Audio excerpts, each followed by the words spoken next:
¿Qué tal? Buenas tardes. Mi nombre es Gustavo Alain Flores Rangel. Soy cirujano adscrito a la Clínica de Cirugía Hepato-Pancreato-Biliar del Hospital General de México y es para mí compartir con ustedes un gusto esta plática de hoy de conejitis aguda. Lo primero es la definición. La conejitis aguda se entiende como concepto como la inflamación e infección del epitelio que recubre los conductos biliares. Su patogenia requiere la presencia de tres condiciones. La primera va a ser obstrucción biliar de cualquier naturaleza, que puede ser benigna o maligna. La segunda va a ser un crecimiento bacteriano favorecido por la obstrucción biliar y este crecimiento bacteriano puede tener dos orígenes, ya sea ascendente del intestino o a través de diseminación portal. Y va a requerir una presión intraductal elevada. Se habla que a partir de 25 centímetros de agua, la presión intraductal dentro de la vía biliar va a favorecer el paso de bacterias y endotoxinas hacia la circulación general. Las causas de conejitis aguda van a ser, en primer lugar, coledocolitiasis. Va a ser por mucho la causa más frecuente de conejitis aguda. Incluso algunas series, las más grandes, que hablan acerca de la evaluación del diagnóstico y del tratamiento de conejitis aguda, muchas de ellas son exclusivamente basadas en casos que tienen como coledocolitiasis en su causa subyacente. La segunda causa en frecuencia van a ser estenosis malignas, que pueden ser ya sea dentro de la vía biliar, de la encrucijada biliopancreática o neoplasias, ya sea primarias o metastásicas del hígado. Un gran espectro de estenosis benignas, que aunque son varias en número, son en realidad muy pocas en frecuencias, donde entran las lesiones iatrogénicas, como pueden ver ustedes abajo, asociadas a colecistectomía. El síndrome de Mirici, el síndrome de Lemmer, que son divertículos duodenales que pueden generar una compresión al flujo biliar.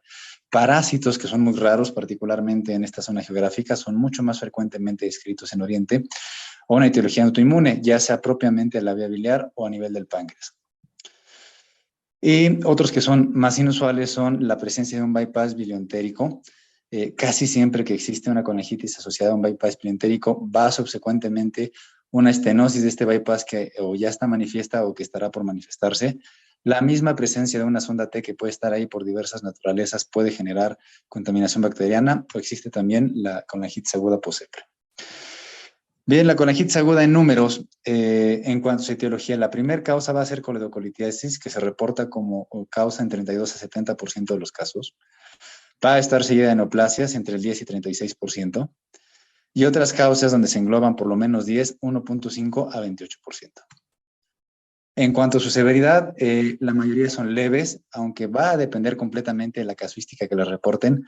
Hay casuísticas que están enfocadas únicamente en casos leves, hay casuísticas que están únicamente enfocadas en casos severos. Y bueno, pero en términos generales, las casuísticas que incluyen una forma heterogénea de grados de severidad dan como más común a la conejitis aguda leve, seguida de la moderada y severa en 12.3% de los casos.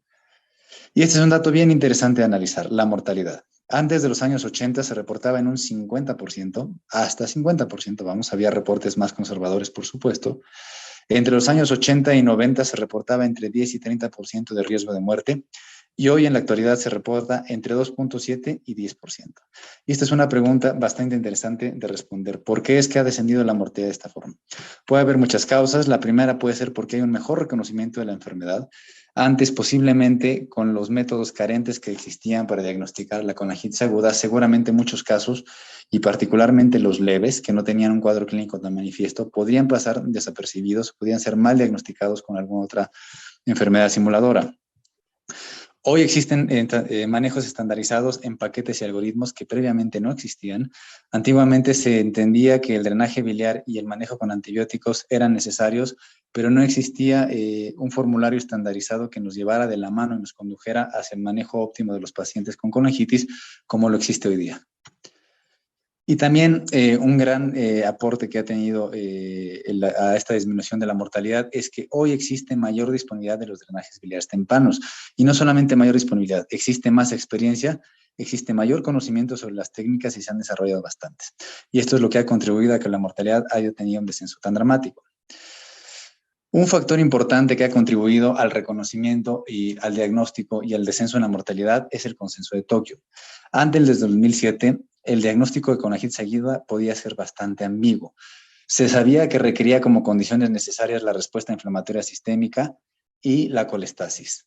Se entendía de forma muy diversa la respuesta inflamatoria sistémica, donde los valores de leucocitos, de fiebre, donde la presencia de taquicardia podía estar o no, donde la presencia de PCR elevada podía existir o no, era muy a criterio del médico muchas veces, a lo mismo que la presencia de colangitis, colestasis. Colestasis podría entenderse a través de las cifras de bilirrubina, a través de un cuadro clínico de ictericia, a través de una dilatación biliar, a través de una obstrucción propiamente vista y francamente demostrada, etcétera. Un universo de posibilidades que hacían que el diagnóstico fuera ambiguo muchas veces y por lo tanto errático y subdiagnosticado.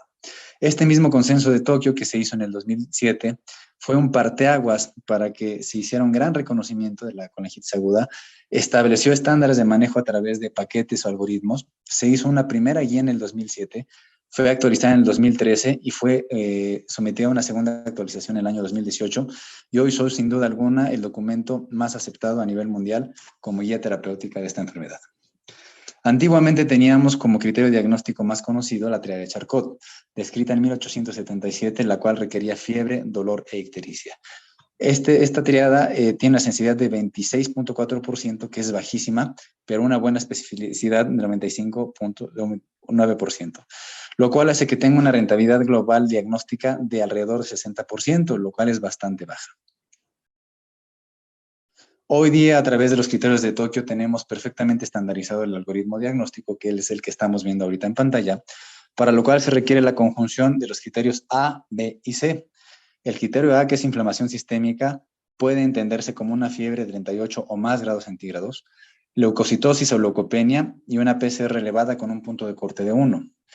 El criterio B es colestasis, que puede ser ictericia clínicamente manifiesta, bilirrubina directa mayor a 2 gramos sobre decilitro, o la elevación de ciertas enzimas como fosfatasa alcalina, GGT, TGO y TGP.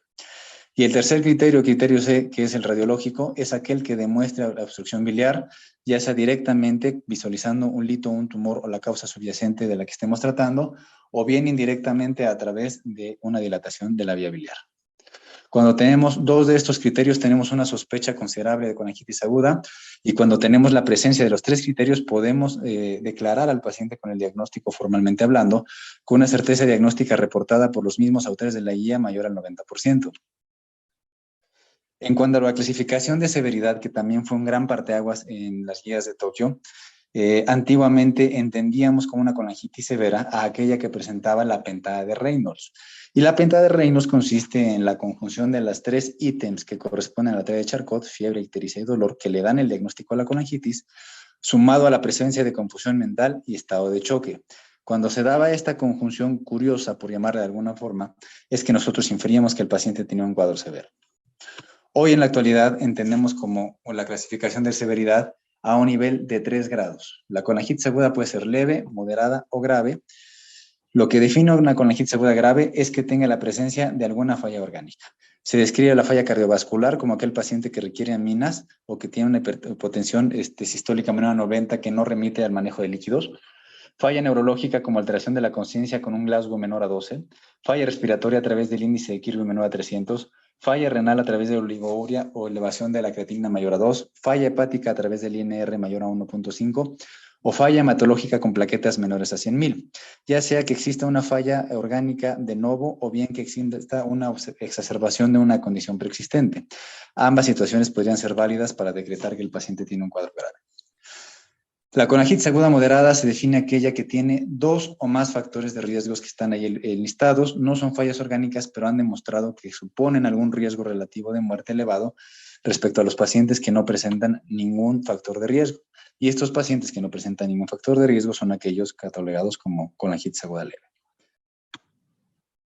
Y es importante entender esta clasificación de severidad porque los algoritmos que hoy se proponen van un poco enfocados a la clasificación de severidad. El tratamiento va a tener como primer término cuidados generales, que va a ser ayuno, debido a que el paciente va a estar expuesto a la necesidad eventual de requerir algún tipo de tratamiento intervencionista. Analgesia en todos los casos, buen manejo de líquidos intravenosos, soporte orgánico, que probablemente sea una de las piezas fundamentales para que hoy también la mortalidad haya tenido un descenso dramático, que hoy tenemos mejor capacidad de dar un soporte orgánico a los pacientes. Ellos hablan de referir al paciente cuando el centro no está en capacidad de resolver el cuadro de la forma correcta, pero las dos piedras angulares que tiene hoy la colangitis aguda reconocida como tratamiento son la antibioticoterapia y el drenaje biliar. Estos dos son los ejes terapéuticos. Las guías de Tokio ponen arriba el drenaje biliar sobre la antibiótico-terapia como el pilar fundamental para el manejo. Y el drenaje biliar, existen muchos métodos para hacerlos, endoscópicos, quirúrgicos o percutáneos transhepáticos, y se les describen tiempos y momentos hoy en la actualidad. Se habla a través de diferentes guías y diferentes autores de drenajes biliares urgentes, tempranos, tardíos o electivos. Se habla, como veremos en las siguientes diapositivas, que según la severidad de la enfermedad requeriremos algún drenaje urgente, temprano, tardío, según el caso, pero la realidad es que no está definido cuál es el timing correcto para que nosotros decretemos que estamos hablando de un drenaje temprano, urgente o tardío. Y esto es relevante porque cuando vemos un artículo que habla del timing para el drenaje biliar, utiliza indistintamente el término temprano y tardío con puntos de corte verdaderamente arbitrarios. A veces se utilizan 24 horas, a veces se utilizan 48 horas, a veces se utiliza 72 horas, a veces se utilizan 96 horas. Y en función del punto de corte que el autor utilice como criterio para determinar que un drenaje es temprano o no, tendrá un resultado distinto. Y es por eso que la literatura médica puede llegar a ser confusa, porque en algunos reportes podremos ver que el drenaje biliar temprano impacta positivamente sobre la mortalidad, y en algunos otros veremos que no. Esta confusión obedece a que los conceptos no están estandarizados. Hay que entender que drenaje biliar no es sinónimo de resolver la causa de la colestasis. Muchos autores, cuando hablan de drenaje biliar y cuando hablan de colangitis aguda, hablan exclusivamente de coledocolitiasis, pero recordemos que es mucho más que coledocolitiasis. Cuando hablamos de drenar una vía biliar, hablamos de que es una estrategia bastante conservadora. En el caso de un drenaje endoscópico, consiste únicamente en meter una prótesis. En el caso de drenajes percutáneos, consiste únicamente en meter un catéter, o en el caso de drenajes quirúrgicos, consiste únicamente en meter una sonda para drenar. No necesariamente tiene que ser sinónimo de resolver la causa de la colestasis, que si estamos hablando de una coledocolitiasis, será viable tratar de resolverla, será viable tratar de extraer esos litos, pero si estamos hablando de una causa ajena, como pudiera ser un tumor o pudiera ser una afección iatrogénica de la vía biliar, definitivamente ese no será el momento para tratar de resolver la causa de la obstrucción. Incluso los pacientes que tienen coledocolitiasis pueden no ser candidatos a tratar de extraerles los litos al momento de drenar una vía biliar por colangitis aguda. Hoy todavía se discute qué conducta es mejor, si solamente dejar una prótesis por endoscopía o si tratar de extraer los litos, y eso dependerá un poco del criterio del médico tratante. Estos son los algoritmos de manejos propuestos por los criterios de Tokio de la guía 2018, donde separan con diferencias realmente sutiles el manejo que debe ser para los casos leves, moderados y severos. Aquí nos dicen que para la colangitis aguda leve, antibióticos y soporte general, como en todos los casos, ponen equivalentes completar el esquema antibiótico o drenar la vía biliar, uno u otro. Ellos dicen que los pacientes muchas veces pueden responder únicamente con antibiótico-terapia, y una vez que el cuadro ha cedido, podremos evaluar si el paciente requiere o no algún tipo de drenaje biliar, teniendo en mente que muchos cuadros son autorresueltos cuando se trata de una coledocolitiasis, y muchas veces la infección se dará sin ningún tipo de maniobra intervencionista, únicamente con manejo antibiótico.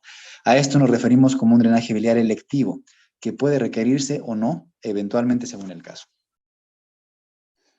Para los casos de colangitis aguda moderada, la propuesta del consenso de Tokio es drenaje biliar temprano. Y nuevamente hago la pregunta, ¿qué es temprano? Ellos refieren indirectamente a través de su texto que puede ser 48 horas el punto de corte adecuado para que nosotros discriminemos entre un drenaje temprano y uno tardío. Sin embargo, en la literatura médica que ellos refieren, no lograron demostrar que un drenaje biliar temprano mejorara la mortalidad de los pacientes con colangitis aguda. Esto resulta un poquito ambiguo, porque se propone un punto de corte de 48 horas como un umbral que no se debe superar, pero no logran demostrar que este umbral tenga algún beneficio. La mortalidad sigue siendo la misma con o sin drenaje temprano, es decir, antes o después de las 48 horas. Sin embargo, así está plasmado. Se hace la acotación que en estos casos existe la duda, que no sabemos en realidad que sea más conveniente, si solamente vale la pena drenar la vía biliar o tratar de extraer los litos en el caso de coledocolitiasis. Y dicen ellos que es tan válido solamente dejar un drenaje como tratar de extraer las piedras. Para el caso de la colangitis aguda severa se utiliza el concepto de drenaje biliar urgente, el cual en teoría pudiéramos estar hablando que es aquel que se realiza en las primeras 24 horas. Aquí se cuestiona firmemente la necesidad de resolver la causa de la obstrucción. Se habla de que únicamente el objetivo será colocar un drenaje de la forma que sea, siendo siempre el abordaje endoscópico el de primera elección, particularmente para casos de coledocolitiasis, y la necesidad de resolver la obstrucción en ese momento no será la prioridad. Los abordajes disponibles para realizar un drenaje biliar son esencialmente tres. El primero de ellos va a ser el endoscópico, que está reportado de forma completamente amplia a través de la literatura médica como el de primera elección. Le da un grado de recomendación 1 y un nivel de evidencia B.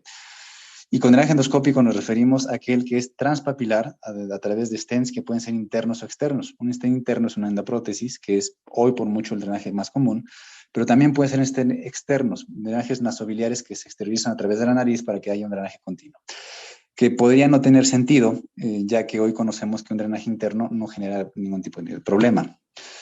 Después están los drenajes transhepáticos percutáneos. Se recomienda siempre que el drenaje endoscópico es el de primera elección, pero la realidad es que existen muchos escenarios en los cuales el drenaje endoscópico no va a ser factible. De primera intención podremos anticipar que no lo será en determinados casos que más adelante vamos a comentar, o puede intentarse un drenaje endoscópico y fracasar.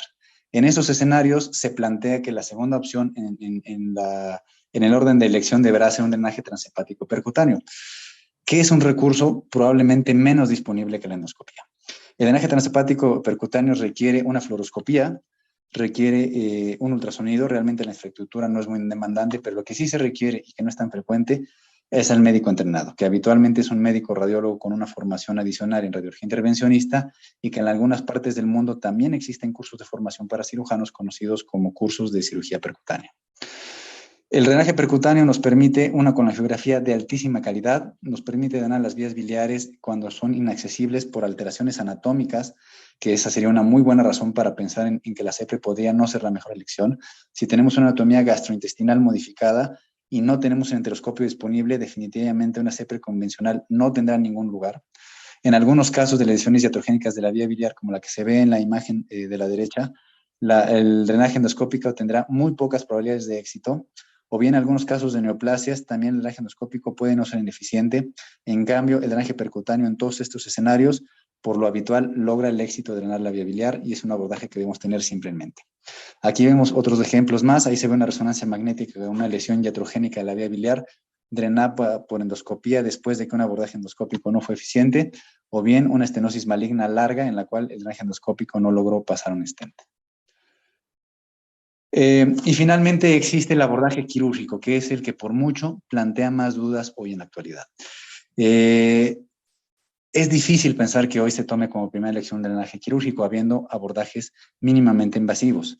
Sin embargo, la pregunta estará en qué sucede cuando yo estoy en un centro donde no tengo disponibilidad de hacer un drenaje biliar mínimamente invasivo, llámese percutáneo, llámese endoscópico, y donde mi único recurso sea la cirugía y el quirófano. En estos casos, la evidencia, como lo veremos más adelante, es escasa, pero algo que debo dejar bien claro es qué opciones tenemos nosotros para abordar quirúrgicamente a un paciente con colangitis aguda. De lo menos mórbido, lo más mórbido será, o de lo menos invasivo, lo más invasivo será colocar una sonda T, como se puede ver en la imagen. En ese caso existía una coledocolitiasis asociada con colangitis aguda, y el objetivo jamás fue tratar de extraer esos litos. El único objetivo fue colocar una sonda de drenaje, en este caso una sonda T, y la cirugía termina, y de forma electiva, en un segundo momento, se tratará de resolver la causa, si es que todavía aplica. Una segunda alternativa que pudiéramos considerar es el uso de sondas de colecistostomía. Ahí se remarca en la imagen debido a que quizás no tuviera la mejor definición. Si la vía biliar no resulta accesible, porque encontrar la vía biliar puede ser sencillo o no, y recordemos que estamos en el contexto de una vía biliar inflamada que va a presentar retos para encontrarla, para disecarla, y que va probablemente a presentar sangrado. A veces pudiera llegar a ser más sencillo colocar una sonda de colecistostomía y nada más, sin intentar resolver ninguna otra situación, sin tratar de hacer una colistectomía, sin tratar de hacer una exploración biliar formal. Podemos intentar propiamente una exploración biliar y extraer los litos y resolver la causa en un solo momento, para lo cual puede hacer un abordaje abierto, laparoscópico. Pueden utilizarse de forma ideal, que sería lo correcto en términos muy estrictos, el uso de colangioscopía. Sin embargo, debemos tener en mente que son pacientes que en ocasiones están críticamente enfermos, y que estamos tratando un cuadro leve o moderado, quizás pueda resultar prudente tratar de extraer un lito. Pero si estamos tratando de un paciente grave que quizás está inestable hemodinámicamente, que quizás tiene una falla orgánica múltiple, que quizás no tiene una coagulación adecuada, esto puede resultar completamente imprudente. Y bien, incluso existen extremos reportados tan altos como derivaciones biliares en el contexto de una colangitis aguda. Hay muchos reportes que hablaban de derivaciones biliares debido a que se consideraba que el objetivo esencial en el manejo quirúrgico de los pacientes con colangitis aguda era resolver la obstrucción y la presión, descomprimir. Y se pensaba que la sonda T podía no ser eficiente para descomprimir. Entonces se hacían intentos y grandes esfuerzos por resolver la obstrucción, que tratándose de una coledocolitiasis, la primera alternativa sería una exploración biliar.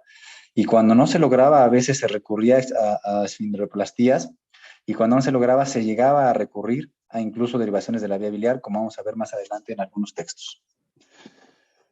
Ese es un artículo que está, un metaanálisis que tiene varios objetivos. Uno de sus múltiples objetivos que tiene es tratar de comparar el resultado de los pacientes con colangitis aguda en términos de mortalidad entre uno y otro abordaje. Ellos dicen que en su revisión encontraron que la mortalidad de pacientes tratados de series no quirúrgicas, es decir, con endoscopía y catéter percutáneo, su mortalidad fue de 1.9%. Pero cuando se trata de casuísticas que incluyen series quirúrgicas, la mortalidad se eleva 10 veces, entre un 11 a 21%. Con estos datos, los autores concluyen que las estrategias de drenaje quirúrgico se asocian a la mayor mortalidad y por lo tanto las desaconsejan fuertemente. Y así existe un buen número de textos que concluyen esta misma, concluyen este mismo argumento, que el abordaje quirúrgico puede ser más asociado a mortalidad, pero la realidad es que si analizamos un poco la fuente de estos argumentos, podemos encontrar severas dudas en la veracidad de estos niveles de evidencia.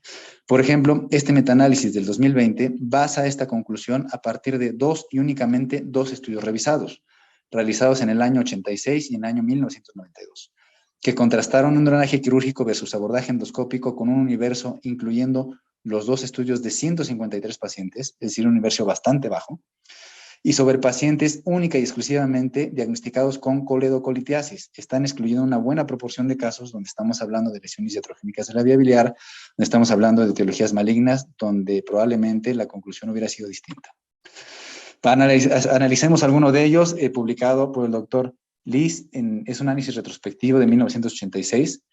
Ellos analizan de forma retrospectiva 28 pacientes sometidos a drenaje quirúrgico y 43 pacientes sometidos a drenaje endoscópico. La mortalidad de los pacientes sometidos a drenaje quirúrgico fue de 21.4% versus 4.6% de los pacientes sometidos a drenaje endoscópico. Los números son bastante contundentes. La mortalidad de los casos quirúrgicos fue muchísimo mayor. Ellos argumentaron que incluso pudieron pensar que quizás la severidad había sido distinta y no, encontraron que eran los pacientes muy similares en términos de severidad de la enfermedad, pero sí encontraron que la mortalidad era mucho mayor, le dieron significancia estadística aceptable y por lo tanto desaconsejaron completamente el uso del recurso quirúrgico en el abordaje de pacientes con colangitis aguda. Sin embargo, analizamos un poquito qué fue lo que hicieron en este estudio. El drenaje endoscópico se basó en esfinterostomías más vaciamiento biliar, es decir, una extracción de litos y nada más, en el 83.3% de los pacientes. Y solamente en los pacientes en los cuales no lograron un vaciamiento correcto, no lograron una buena extracción de los litos, les dejaron drenaje nasobiliar en 16.2% de los casos. Son abordajes bastante conservadores. Cuando vemos qué hicieron la serie quirúrgica, vieron que 71.4% de los casos hicieron una exploración biliar convencional, 42.8% hicieron una exploración transduodenal, aquí ya supera el 100% porque muchos pacientes fueron sometidos a más de un procedimiento. Les hicieron derivaciones bilioentéricas a casi la mitad de los pacientes y les hicieron esfinteroplastías transduodenales en 14.3%. Es decir, lo que le hicieron a la serie de pacientes quirúrgicos fueron cirugías sumamente agresivas. Hoy pudiera resultar imprudente hacer un abordaje tan agresivo. En su momento seguramente existía las bases para creer que era quizás lo más adecuado, pero hoy probablemente no.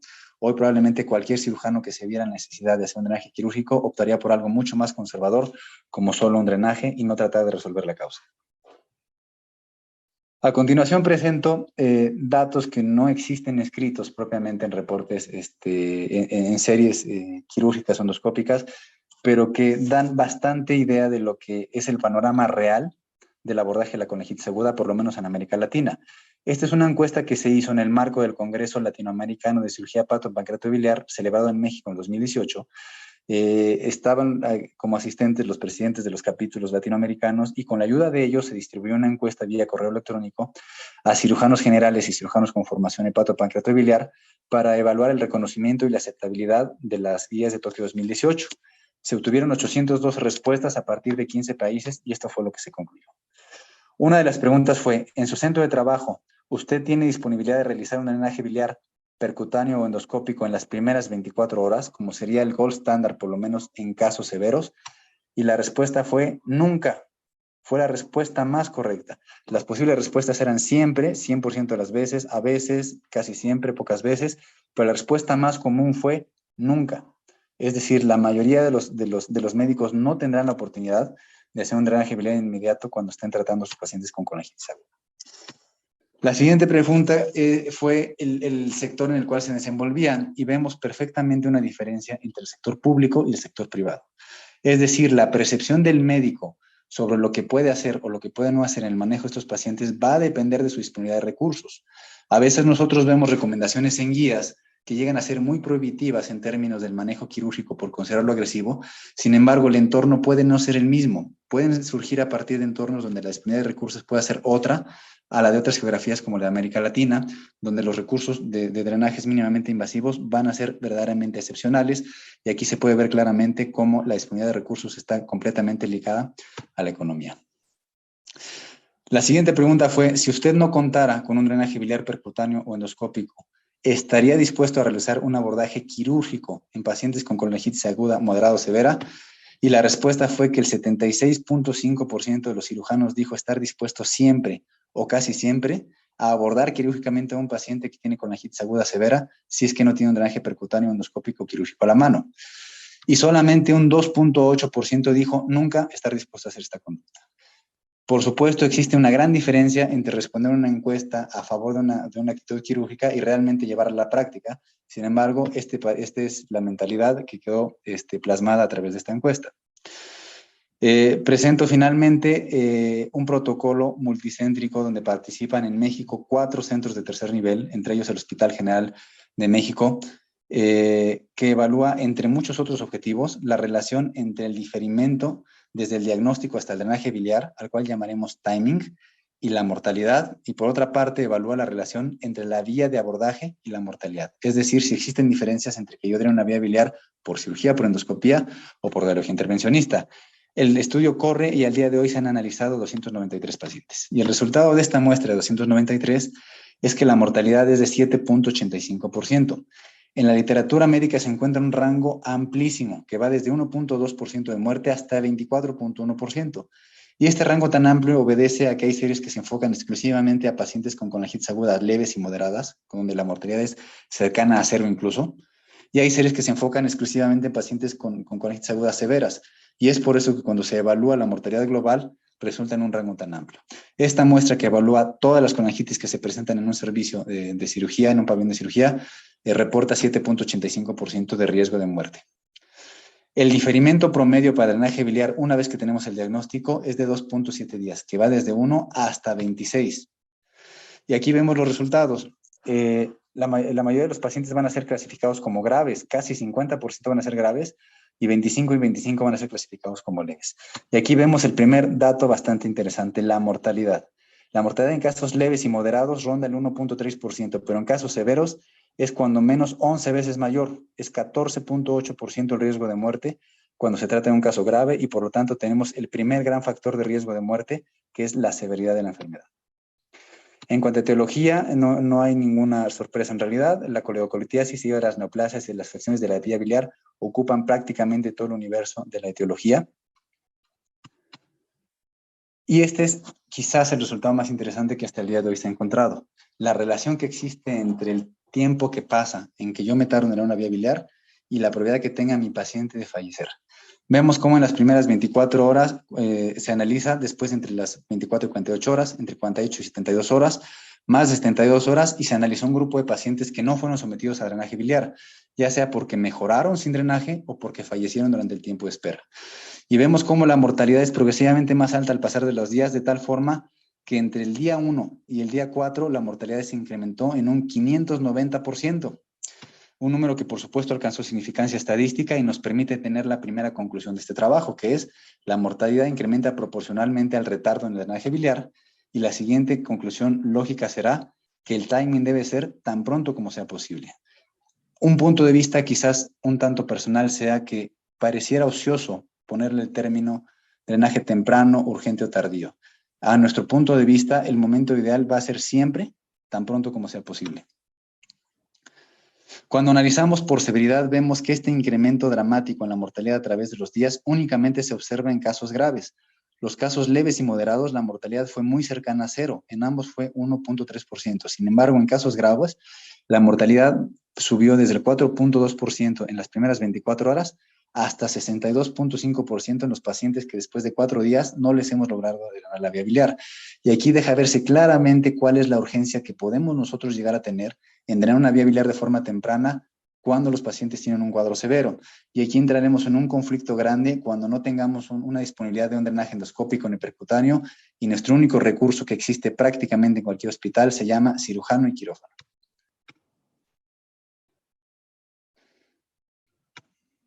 Bien, ¿cuál es el objetivo de saber la relación entre el timing para el drenaje y la mortalidad? Bueno, tiene 3 objetivos. El primero es reconocer la importancia de un drenaje biliar temprano, lo cual ya reconocemos desde hace tiempo. Establecer un pronóstico y priorizar la atención de los pacientes. La lógica diría que si los pacientes con colegitis aguda severa tienen más riesgo de muerte respecto a los leves y moderados, y si sabemos que el pasar del tiempo representa un factor de riesgo, nosotros esperaríamos que los casos severos fueran drenados de forma más temprana. Y la pregunta es, ¿hemos cumplido ese objetivo? Y la realidad es que no. Los casos leves y moderados se drenan en promedio en 2.2 días y los casos graves que deberían ser drenados antes se drenan mucho tiempo después, con un día de diferencia. Y la razón es que el paciente no suele llegar en las mejores condiciones y muchas veces el cirujano o el médico tratante se ve en la obligación o en la necesidad de estabilizar al paciente antes de drenarlo. Entonces, si nosotros tenemos el concepto que los casos graves deben ser prioritarios, bueno, pues desafortunadamente vemos que a veces eso será más bien utópico. Y bien, el último concepto que yo quisiera manejar, la vía de drenaje puede impactar en la mortalidad. Aquí analizamos los pacientes que se drenaron por CEPRE, por catéter biliar percutáneo, y los pacientes que fueron drenados por cirugía. Vemos cómo la mayoría de los pacientes fueron drenados por CEPRE, la segunda vía de abordaje fue catéter percutáneo 21%, y solamente 4.4% de los casos fueron drenados por cirugía. ¿Qué les hicimos en las cirugías? En 3 casos solamente se colocó sonda T, en 4 casos se hizo aspiración biliar y se colocó una sonda T, en 2 casos se hizo colistectomía y se colocó una sonda T, en 3 casos se realizó colistectomía más aspiración biliar más sonda T, y en un caso se realizó aspiración biliar más cierre primario más endoprótesis. Y aquí viene una gran conclusión. El manejo quirúrgico de los pacientes con colegitis aguda no está estandarizado. No podemos hablar que el manejo quirúrgico sea uno porque cada paciente va a requerir algo distinto y realmente serán las condiciones particulares de cada paciente y el criterio del médico los que decidirán cuál será el abordaje más correcto. Sin embargo, debemos tener en mente que lo menos invasivo será lo mejor para nuestro paciente. La mortalidad, vemos como sí existió una gran diferencia en cuanto al abordaje, y vemos que la mayor se la llevó el catéter biliar percutáneo, 16% versus 3.7% de la CEPRE, y la cirugía se quedó en intermedio. Y esto pudiera hacernos pensar en una conclusión que sería, el drenaje por acceso percutáneo transhepático se asocia a la mayor mortalidad. Pero aquí le ponemos una gran interrogación. ¿Por qué? Porque si analizamos la gravedad de los casos, vemos cómo los casos sometidos a catéter percutáneo eran los más graves, y también fueron aquellos que tuvieron un mayor tiempo de diferimento. Ya vimos que el diferimento y la gravedad son los principales condicionantes de muerte. Por lo tanto, la mayor mortalidad del catéter biliar percutáneo difícilmente podría ser atribuida propiamente a la vía de abordaje y muy probablemente sea atribuida a la gravedad y al tiempo de diferimento. Y seguramente existen muchas otras variables que hoy no conocemos. Por ejemplo, la susceptibilidad de pacientes. La mayoría de los pacientes que sometemos a catéter biliar percutáneo tienen como diagnóstico de base algo oncológico. Son pacientes de mayor edad, con mayores índices de comorbilidad de Charlson, es decir, son pacientes más enfermos, y entra una cantidad de variables tan grande que esto lo pongo a manera de muestra de lo endeble que puede ser la evidencia y lo difícil que puede ser tratar de obtener una conclusión, porque existe una gran cantidad de variables confusoras que no nos deben permitir hacernos quedar con la primera conclusión que aparente. Entonces, la verdadera conclusión no es que el catéter percutáneo tenga la mayor mortalidad. La verdadera conclusión es que no es viable un análisis válido debido a que las muestras no son comparables. Y hoy no existe ningún estudio que tenga muestras comparables. Bien, finalmente, la evidencia, no solamente en la conagitis aguda, en la medicina muchas veces se puede comparar con el triángulo de Canisa. Ahí podemos creer que estamos viendo un triángulo acértero, sin embargo, la realidad es que no. Lo que estamos viendo es lo que los sesgos nos hacen pensar que estamos viendo. Como conclusiones, el drenaje antibiótico y la antibioticoterapia son las bases para el manejo de pacientes con conagitis aguda. La mortalidad será mayor conforme el tiempo de retraso sea mayor. Sin embargo, solamente aplica para casos severos. El drenaje endoscópico suele ser de primera opción, seguido del abordaje transhepático percutáneo. Sin embargo, no siempre van a ser disponibles. El drenaje quirúrgico se utiliza de manera excepcional en la actualidad y su verdadero rol hoy no es conocido. En vista de la relación existente entre el diferimiento y la mortalidad, el drenaje quirúrgico puede ser considerado si no se dispone de otro recurso, particularmente para casos severos. Y esto tiene más recomendación a título personal que algo que yo pueda demostrar por evidencia, porque como vimos previamente, eso no es posible. Y en caso de un drenaje quirúrgico, las técnicas más sencillas podría resultar la más prudente. Gracias por su atención.